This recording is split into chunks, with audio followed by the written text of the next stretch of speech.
മിശിഹായിൽ അനുഗ്രഹീതരായവരെ, ദിവ്യകാരുണ്യ ഈശോ ഈ ദിവസം നിങ്ങളെല്ലാവരെയും സമർത്ഥമായി അനുഗ്രഹിക്കുകയും അവിടുത്തെ കൃപകൾ കൊണ്ടും അനുഗ്രഹങ്ങൾ കൊണ്ടും നിങ്ങളെ ഓരോരുത്തരെയും നിറയ്ക്കുകയും ചെയ്യട്ടെ എന്ന് പ്രത്യേകമായിട്ട് പ്രാർത്ഥിക്കുകയാണ്.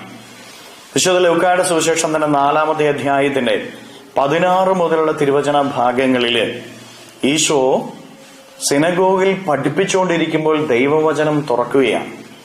ദൈവവചനം യേശയ്യാ പ്രവാചകൻ ഈശോയെ കുറിച്ച് പറഞ്ഞിരിക്കുന്ന കാര്യങ്ങളാണ് അവിടെ ലഭിക്കുന്നത്. അതിൽ ഈശോയുടെ ദൗത്യം മുഴുവനും വിവരിച്ചിട്ടുണ്ട്. കർത്താവിന്റെ ആത്മാവ് ഈശോയുടെ മേലുണ്ട്.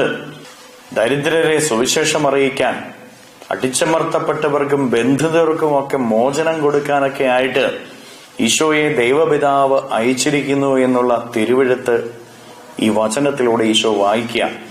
ആ പുസ്തകം അടച്ചിട്ട് അവിടെ കൂടിയിരുന്നവരോട് പറയാണ്, ഇന്ന് നിങ്ങൾ ഇത് കേട്ടിരിക്കെ തന്നെ അത് നിറവേറ്റപ്പെട്ടിരിക്കുന്നു എന്ന്.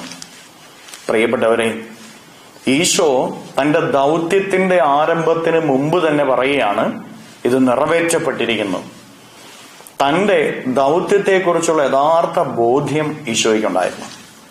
തന്റെ ജീവിത ലക്ഷ്യം എന്ത് എന്നുള്ള ബോധ്യം ഈശോയ്ക്കുണ്ടായിരുന്നു. അത് നിറവേറ്റുന്നതിന് വേണ്ടി തീർച്ചയെടുത്ത് ഈശോ ഇറങ്ങുക. ഇനി അതിൽ നിന്ന് പിന്മാറില്ല. ഈശോയുടെ ഒരു തീരുമാനമാണ് പിതാവായ ദൈവം അയച്ചിരിക്കുന്ന കാര്യം നിറവേറ്റുമെന്ന്. അതുകൊണ്ട് ഈശോ അത് ചെയ്യുന്നതിന് മുമ്പ് തന്നെ പറയാണ്, ഇത് നിറവേറ്റപ്പെട്ടിരിക്കുന്നു എന്ന്. പ്രിയപ്പെട്ട ദൈവമക്കളെ, നമ്മുടെയൊക്കെ ജീവിതത്തിലും ഇതുപോലെ ഒരു തീരുമാനം ഉണ്ടാകണം. നമ്മളൊക്കെ ജീവിതത്തിൽ ഒത്തിരി തീരുമാനങ്ങൾ എടുക്കുന്നവരാ. നമ്മുടെ ജീവിത ദൗത്യത്തെക്കുറിച്ച്, ലക്ഷ്യത്തെക്കുറിച്ചുള്ള ബോധ്യം വന്ന് ഉറച്ച ഒരു തീരുമാനം എടുക്കാനായിട്ട് നമുക്ക് സാധിക്കുന്നുണ്ടോ എന്ന് നമ്മൾ പരിശോധിക്കണം. പലപ്പോഴും നമ്മുടെയൊക്കെ തീരുമാനങ്ങൾ ഇടവഴിയിൽ നിലച്ചു പോവുകയാണ്. ഈശോ എടുത്തതുപോലുള്ള ഒരു തീരുമാനം നീ എടുക്കണം നിന്റെ ജീവിത ലക്ഷ്യത്തിന് വേണ്ടിയിട്ട്. ആ ലക്ഷ്യം മറ്റൊന്നുമല്ല, നീ ഭൂമിയിൽ വിശുദ്ധിയോടെ ജീവിക്കുക എന്നുള്ളതാണ്. ദൈവപിതാവ് നിനക്ക് നൽകിയിരിക്കുന്ന ലക്ഷ്യം ഭൂമിയിൽ വിശുദ്ധിയിൽ ജീവിച്ച് സ്വർഗത്തിൽ എത്തിച്ചേരുക. ഈശോയ്ക്ക് പിതാവായ ദൈവം കൊടുത്ത ലക്ഷ്യം അത് നിറവേറ്റിയിരിക്കുന്നു എന്ന് കർത്താവ് പറഞ്ഞതുപോലെ, എന്നെക്കുറിച്ചും നിങ്ങളെക്കുറിച്ചും പിതാവായ ദൈവത്തിനുള്ള ലക്ഷ്യം അത് നിറവേറ്റപ്പെട്ടിരിക്കുന്നു എന്ന് പറയാനായിട്ട് നമുക്ക് സാധിക്കുന്നു. ആ ലക്ഷ്യം മറ്റൊന്നുമല്ല, ഭൂമിയിൽ വിശുദ്ധിയിൽ ജീവിച്ച് പിതാവിന്റെ അരികിൽ ചെന്നെത്തുക എന്നുള്ളതാണ്. പ്രിയപ്പെട്ട ദൈവമക്കളെ, ഈ ഒരു തീരുമാനം നമ്മൾ എടുക്കണം. ഞാൻ വിശുദ്ധിയിൽ ജീവിക്കും. വിശുദ്ധിയുടെ വഴിയിൽ നിന്ന് ഞാൻ മാറില്ല. അശുദ്ധിയുടെ വഴിയിലേക്ക് ഞാൻ ഒരിക്കലും പോകില്ല എന്നുള്ള ഒരു ഉറച്ച തീരുമാനം നിന്റെ ജീവിതത്തിൽ നീ എടുത്തിട്ട് ജീവിച്ചു നോക്കിക്കേ. നിന്റെ ജീവിതത്തിന്റെ ഓരോ കാര്യങ്ങളിലും ദൈവാനുഗ്രഹം ഉണ്ടാകും. ഈശോ ചെയ്ത കാര്യങ്ങൾക്കെല്ലാം പിതാവായ ദൈവം സാക്ഷ്യം കൊടുക്കുന്നില്ലേ? പിതാവായ ദൈവം ഈശോ ചെയ്ത കാര്യങ്ങളെല്ലാം അനുഗ്രഹിച്ചല്ലേ വിടുന്നത്. നമ്മൾ ചെയ്യുന്ന കാര്യങ്ങളെയും ദൈവം അനുഗ്രഹിക്കും.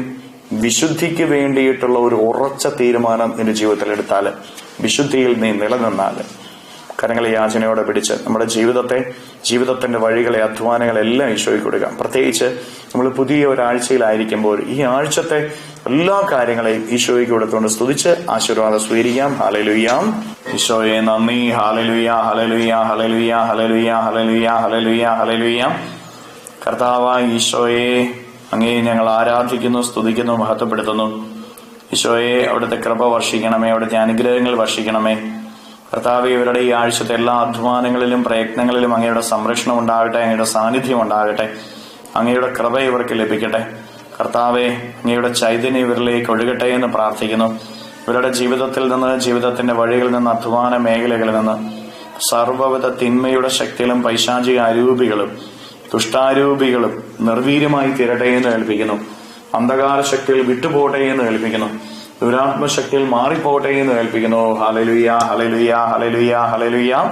നിത്യം പിതാവും പുത്രനും പരിശുദ്ധാത്മാവുമായ സർവേശ്വരായ എന്നേക്കും ആമേൻ.